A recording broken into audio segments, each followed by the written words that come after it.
A ver. Pero mi encuesta ya está abajo, entonces. Bien, ahora sí vamos a comenzar. Vamos a orar. Hermano Raúl, si nos guía en oración para comenzar. Dios Todopoderoso,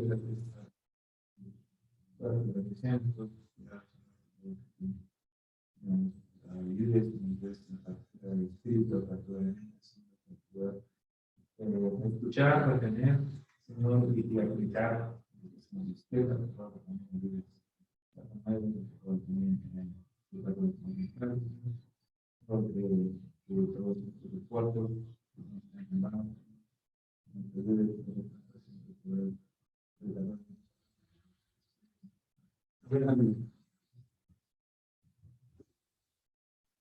Muy bien, hemos visto, estamos viendo, es la clase 10, de hecho son dos, así que ya vamos a acabar el curso.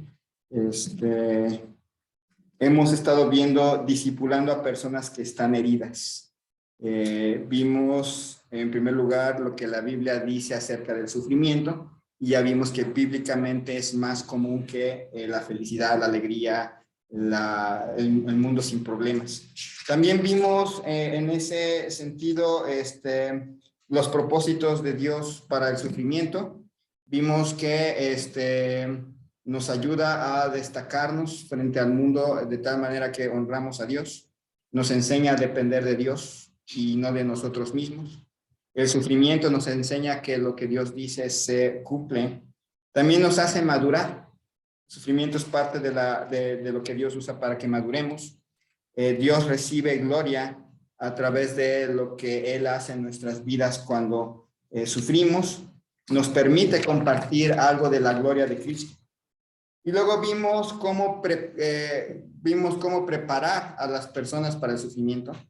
Ya en ese sentido estuvimos viendo que es importante que nuestros amigos estén listos para cuando llegue el sufrimiento, y hay que enseñarles, hay que tomar tiempo para hablar con ellos acerca de ello. De vez en cuando, no siempre, también si todo el tiempo estamos hablando del sufrimiento, pues la persona se queda así como que yo no quiero, yo no quiero. También hay que ayudarles a eliminar conceptos mundanos acerca del sufrimiento. En el mundo se nos enseña que la meta es ser feliz y que todo debe de hacernos ser felices. Y a veces así asumimos que Dios tiene esa misma mentalidad y Dios está ahí para hacernos felices. Entonces hay que ayudarles a desechar esa idea. Hay que desecharnos esa idea porque no es así. Hay que estudiar de vez en cuando con ellos los propósitos que Dios tiene para el sufrimiento.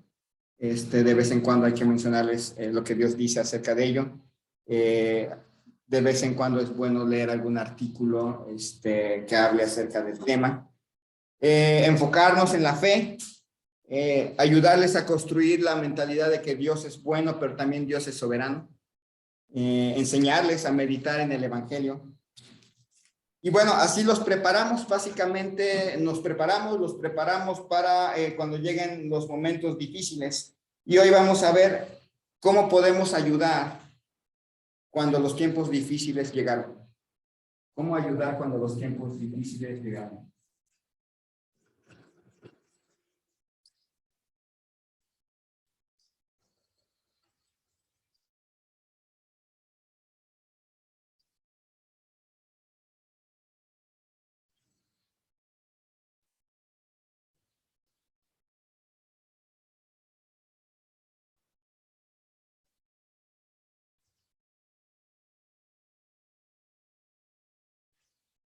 Primero, acepta tu responsabilidad de ser partícipe de su sufrimiento.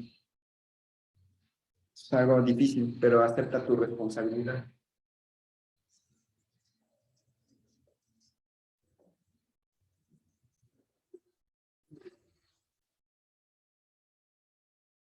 Primera Corintios capítulo 12, versículos 25 y 26. Hermano Salomón Sí. 1 Corintios 12, 25 y 26. Sí, dice, para que no haya desobediencia en el cuerpo, sino que los miembros todos se preocupen los unos por los otros. De manera que si un miembro padece, todos los miembros se duelen con él. Y si un miembro recibe honra, todos los miembros con él se gozan. Muy bien. Como iglesia tenemos, no como iglesia ahorita hablando de los estatutos, pero sí como cuerpo de Cristo y como iglesia local, debemos de tener en claro nuestra responsabilidad mutua de cuidarnos en los tiempos buenos y en los tiempos malos.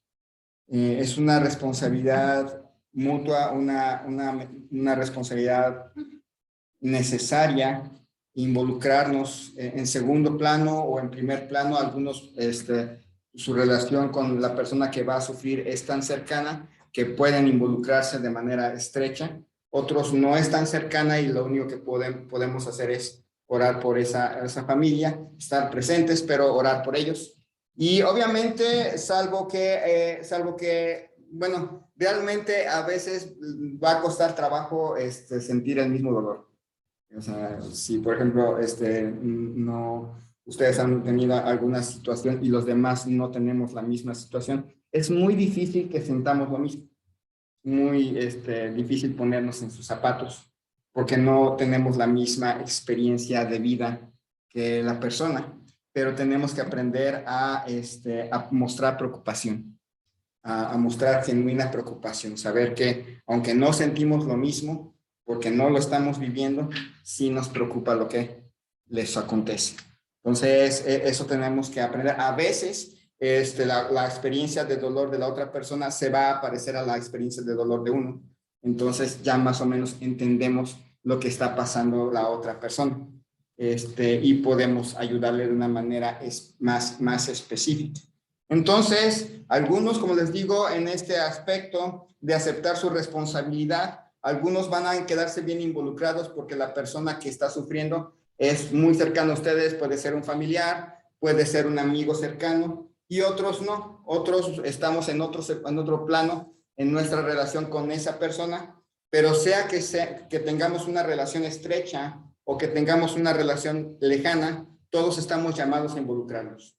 Como iglesia estamos llamados a mostrar genuina preocupación, a ayudar, inclusive tratar de demostrarles que nos preocupa lo que ellos sienten. Entonces, primera cosa ¿cómo podemos ayudar a nuestros amigos cuando llegan los tiempos difíciles? Aceptar nuestra responsabilidad como iglesia, como hermanos, e involucrarnos en su sufrimiento, estar listos a ayudarles. Segundo, debemos estar presentes cuando llegue el sufrimiento.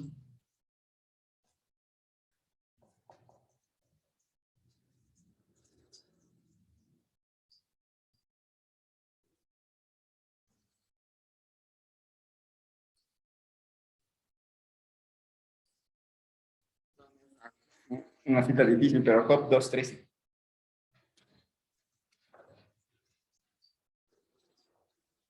Job 2:13.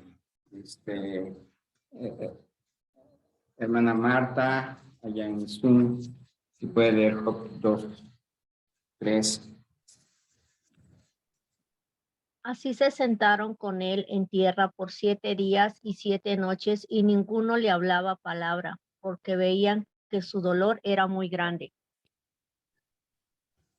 Muy bien, especialmente, bueno, vemos a los amigos de Job que se sentaron en tierra 7 días, 7 noches, ninguno le habló nada, simplemente veían que su dolor era grande, pero ahí estaban presentes.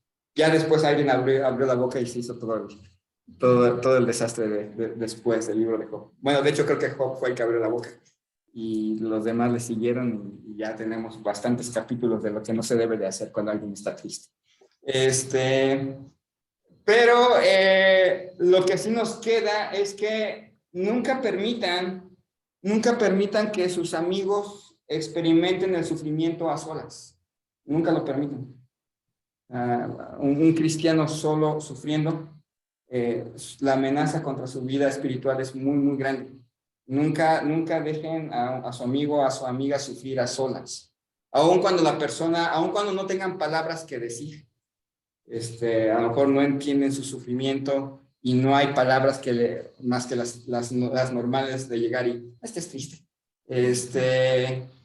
Y no hay otras más palabras, a veces nada más estar en silencio, a veces escucharles va a ser suficiente y dejarles que lloren con ustedes y es suficiente. A veces no le van a entender y es mejor no dar consejos en ese momento porque a lo mejor les pasa lo de los amigos de Job. Job dio rienda suelta a lo que sentía y sus amigos empezaron a hablar y ahí fue donde se descompuso el asunto. Entonces, estar presentes cuando llegue el sufrimiento es muy importante. Es muy importante para nuestros amigos.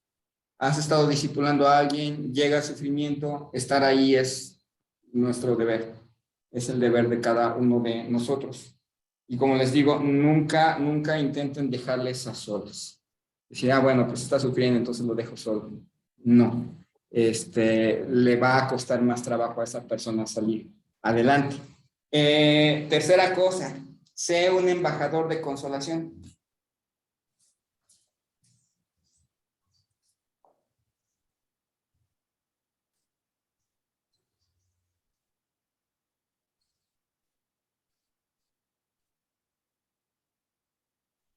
Segunda Corintios capítulo 1, versículos 3 y 4. Hermana Carla, Segunda Corintios 1, 3 y 4.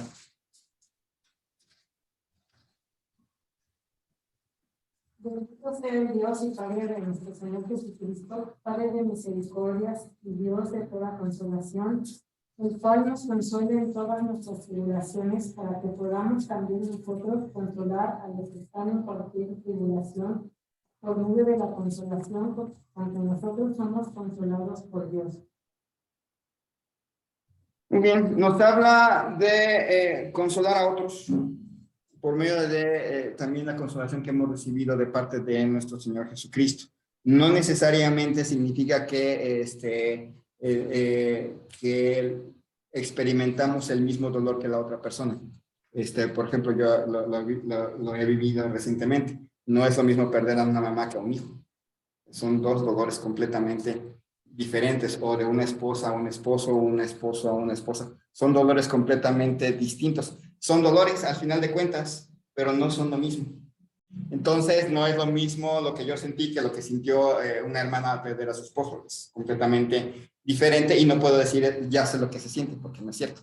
Pero hay algo que sí hizo Dios en todos estos grupos, en todos nosotros, y que podemos compartir con las demás personas, por medio de que nos consoló Dios.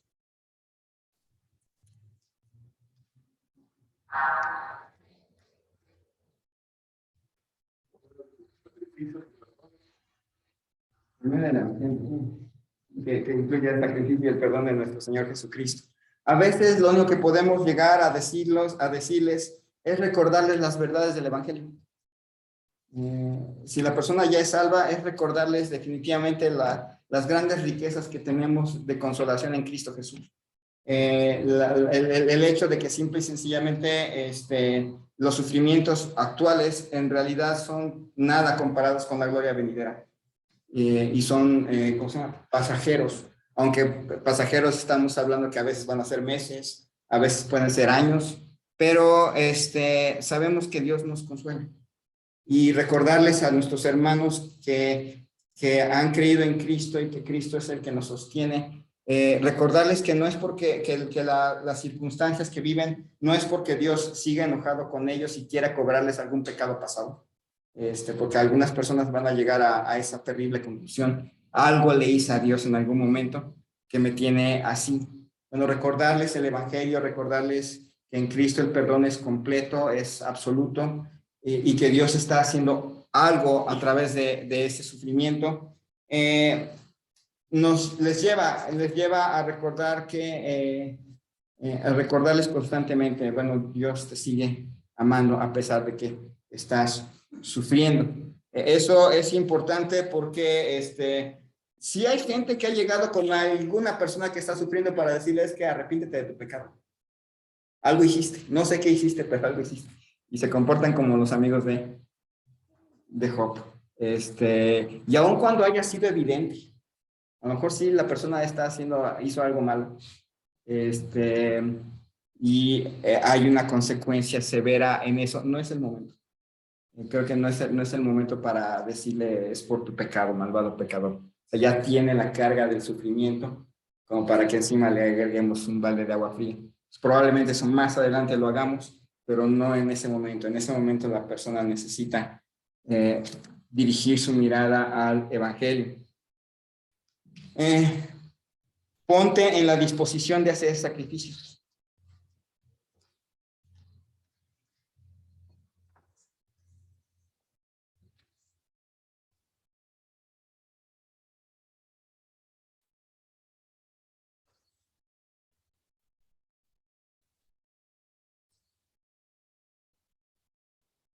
Gálatas 6:10. Hermana Pati Flores. Gálatas 6:10.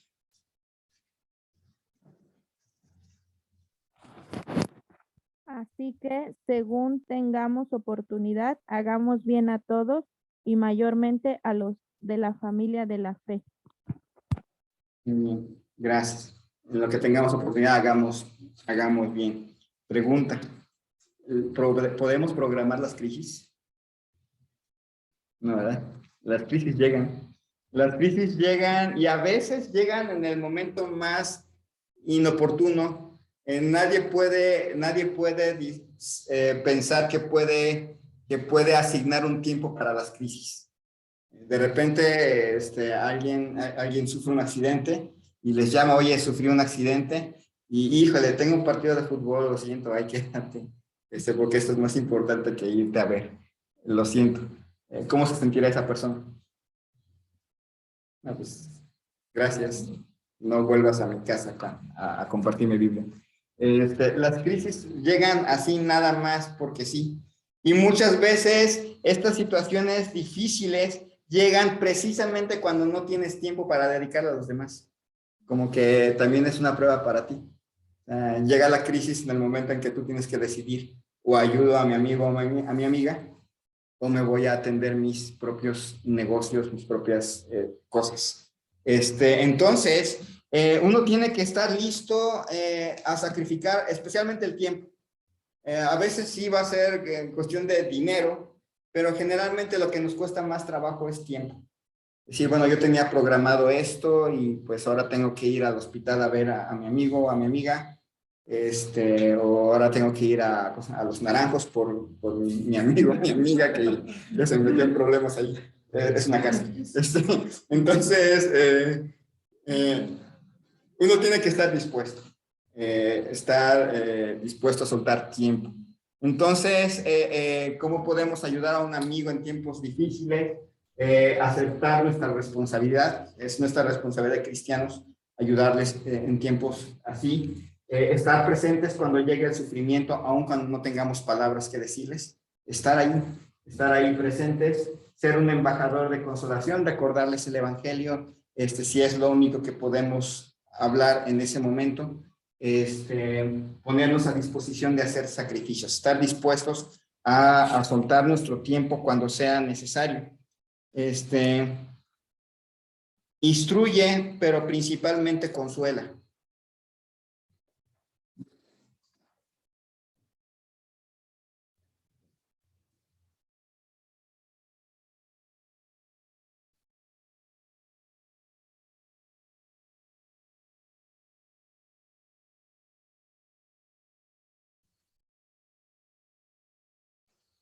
Cuando viene una crisis, los que han vivido una crisis saben que los pensamientos abruman. Abruman bastante y a veces es difícil pensar. Y hay veces que necesita la persona dirección para tomar algunas decisiones que son necesarias. Esa es parte de la tarea, instruirles, ayudarles a tomar esas decisiones y a encaminarse en lo que tienen que hacer en los momentos inmediatos, pero nuestra principal tarea es consolar. Entonces, la principal tarea es consolar, porque a veces la persona está tan abrumada en tantas cosas que tiene que hacer, que todavía encima tiene que decidir cosas, que lo mejor que podemos hacer es, yo me voy a encargar de esto. Tú adelante y buscar a otra persona que lo ayude en el área de consolación, y uno dedicarse a hacer a ayudarle a tomar decisiones que tiene que realizar, porque la persona se abruma, especialmente cuando vemos accidentes, pérdidas repentinas. Las pérdidas repentinas son catastróficas para una familia o una persona cuando el familiar se muere, si no se lo esperaban, y de repente un infarto, o se estaba dormido y se murió, o tuvo un accidente y de repente se acabó su vida. La persona queda muy abrumada en sus circunstancias. Entonces, es gentilmente a veces tenemos que ayudarles a decidir, gentilmente. Nada de que apúrale, tienes que hacer esto, échale ganas porque tienes que ir a tal lugar, o tienes que reunir estos papeles. A veces no se puede. Entonces, lo mejor que podemos hacer es, yo te voy a ayudar, dime dónde están, y yo te ayudo a movilizarme en esto para que te desabrumes de esa cadena de decisiones. Pero si no se puede porque es una cuestión estrictamente legal, pues ya lo que nos queda es acompañarle y irle consolando durante el trayecto de las decisiones. Entonces, es parte del trabajo, instruir gentilmente en la dificultad, reafirmar el carácter de Dios.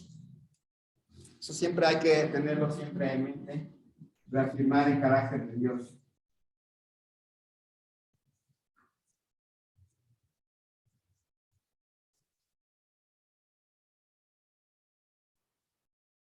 Salmo 34:8. Hermana Esther Luna.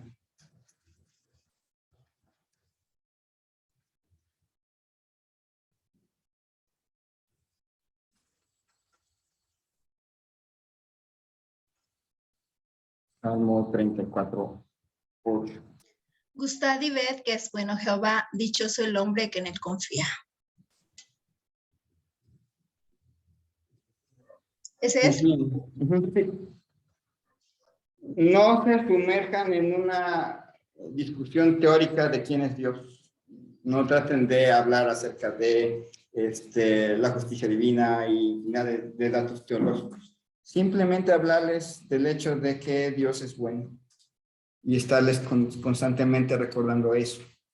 Van a encontrar así diferentes cosas. Por ejemplo, alguien que pues empieza a sufrir una enfermedad crónica degenerativa. Su sufrimiento va a ser no de un día, va a ser de meses. O alguien que tiene a un familiar con una enfermedad crónico-degenerativa y que es irreversible. Estarles constantemente recordándoles que Dios es bueno, les va a ayudar. No traten de tratarles de explicar teológicamente muchas cosas. No están para eso. Pero sí están para escuchar constantemente: Dios es bueno, Dios es sabio. No trates de explicar lo que no sabes. Esa es otra cosa. No trates de explicar lo que no sabes.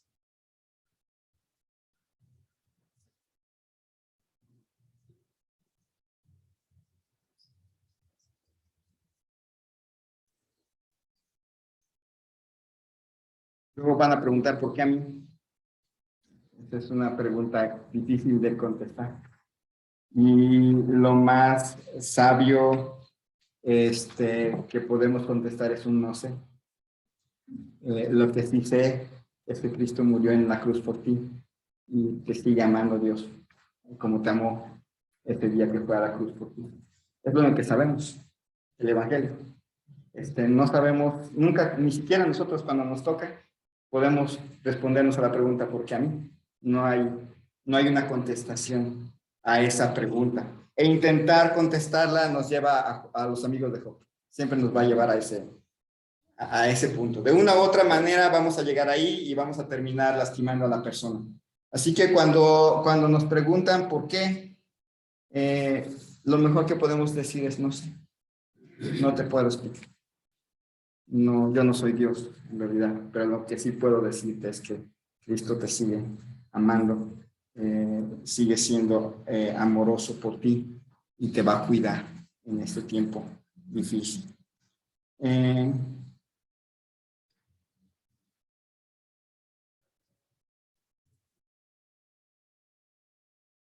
La verdad siempre es verdad y el pecado siempre será pecado. Algunas personas en medio del sufrimiento comienzan a construir su teología en ese momento. En ese momento comienzan a construir lo que ellos creen de Dios.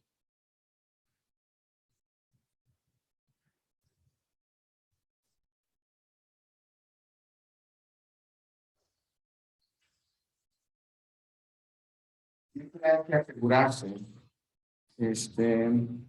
Romanos 6:23, creo que sí se lo saben, se memoria. Le toca a Susi.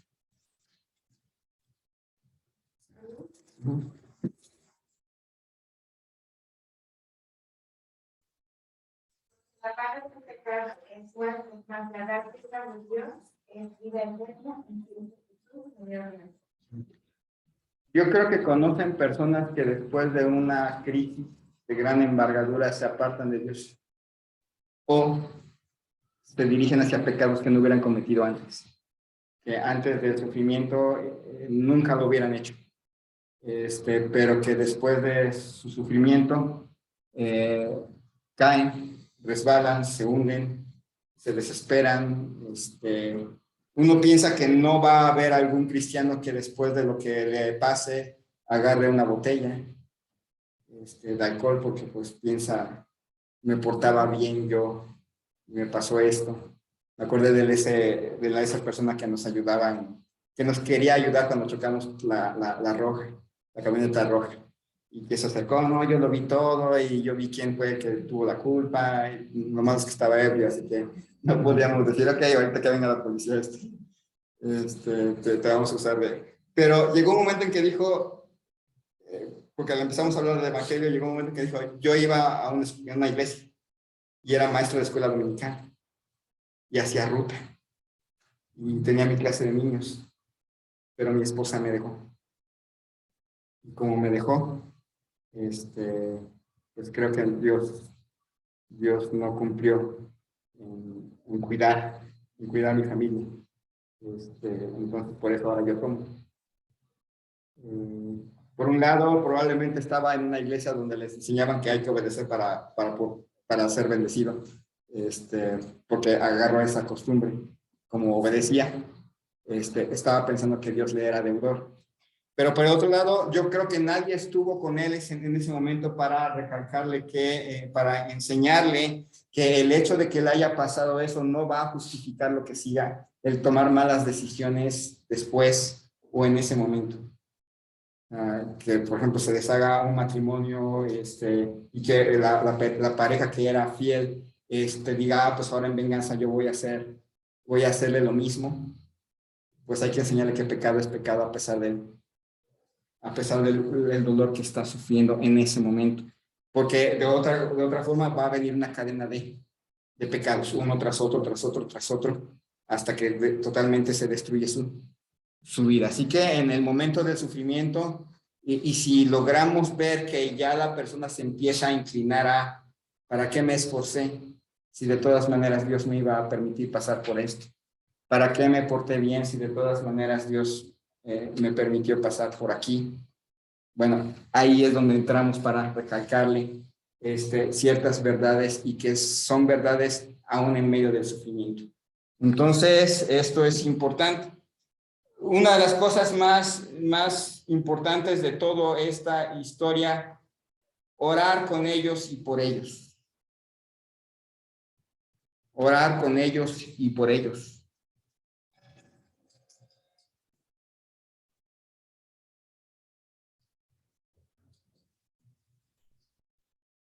Bueno, en casa orar por ellos, pero también es bueno orar con la persona en ese momento y en los momentos que siguen.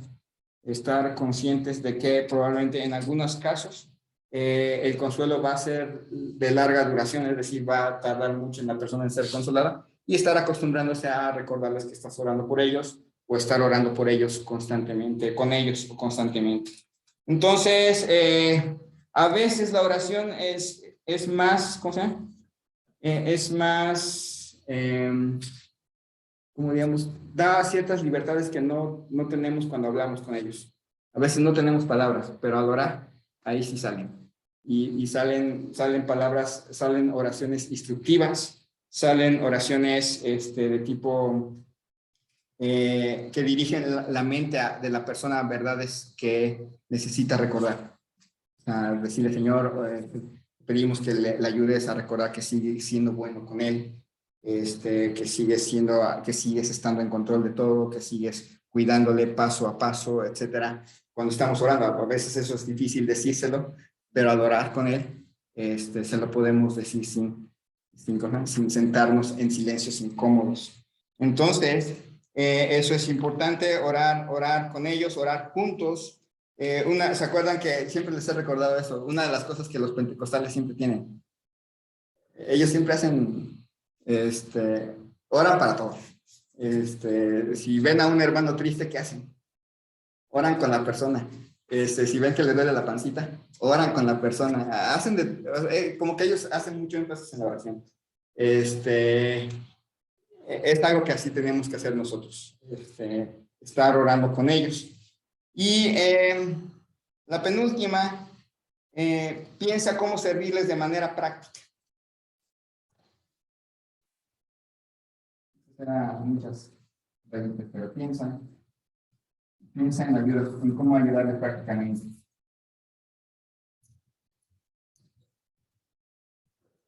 ¿Qué necesitas que vaya a traer? ¿Te hace falta algo? ¿Quieres que te preste? Bueno, si no podemos regalarle, ¿quieres que te preste algo de dinero? ¿Te puedo echar la mano en esto? ¿Quieres que te acompañe aquí? Esas son maneras prácticas. ¿Qué puedo hacer por ti? A veces si ya tenemos alguna experiencia en alguna situación, oye, yo sé que vas a necesitar esto, te puedo ayudar en ello, a conseguirlo, a traerlo, a lo que sea. Entonces, siempre hay que buscar, además de toda esta ayuda espiritual, involucrarnos con alguna cosa práctica que pueda surgir. Si la persona pues tuvo un accidente y va a necesitar que se le cuide, oye, puedo venir a cuidarte, o necesitas que te lleve a algún lado durante tu rehabilitación, porque a lo mejor tiene que rehabilitarse. Todas esas cositas que podamos hacer, pues va a ser necesario a veces involucrarnos. Y no teman pedir ayuda externa. Si ustedes están tratando a algún amigo que está sufriendo y se les acabaron sus consejos, bueno, pueden buscar a alguien más que les apoye a ayudar a su amigo a salir adelante. Entonces, busquen ayuda externa si es necesario.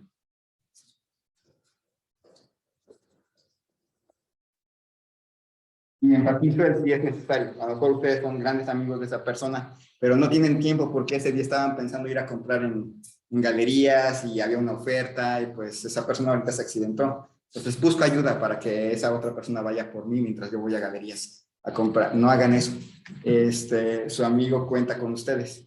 Entonces, eso es, si de plano sus consejos se sienten limitados, reconocen que hay otra persona que pasó por lo mismo y que puede ayudar a ese amigo, bueno, no teman en involucrar a la otra persona. Se supone que en la iglesia va a haber gente que han pasado por una cosa, que han pasado por otra, y algunas situaciones de alguna persona se van a parecer a lo que ha sufrido la otra persona. Bueno, también si la otra persona se amargó por eso y porque nadie le ayudó, pues sí, también hay que tener bastante cuidado. Entonces, discipular a personas heridas comienza en los tiempos buenos. Para hacer cosas sólidas para cuando lleguen los tiempos malos. Entonces, ¿cuándo comenzar a discipular a una persona herida? Antes de que salga herido. Empezarle a preparar acerca de que va a venir el sufrimiento. El sufrimiento es visto de esta cierta forma por Dios y los propósitos de Dios para el sufrimiento son estos y empezarlos a preparar para cuando llegue. Lidiar con las dificultades y crisis va a requerir discernimiento, oración, amabilidad, consolación y mucha disposición. Ayudar a alguien herido va a requerir mucho tiempo. No solamente es ya lo ayudé una vez y ya espero que esa persona haya sanado ese día. No, hay veces que esa persona va a tardar tiempo en sanar. Entonces, ese tiempo que tarde en sanar es el tiempo en que vamos a estar con ellos. Y bueno, es un privilegio, en cierta manera, ayudar a alguien que está herido y dejarse ayudar cuando nosotros estemos heridos. También es una oportunidad para otras personas para crecer espiritualmente. Entonces, con eso terminamos esta lección. No sé si haya alguna pregunta.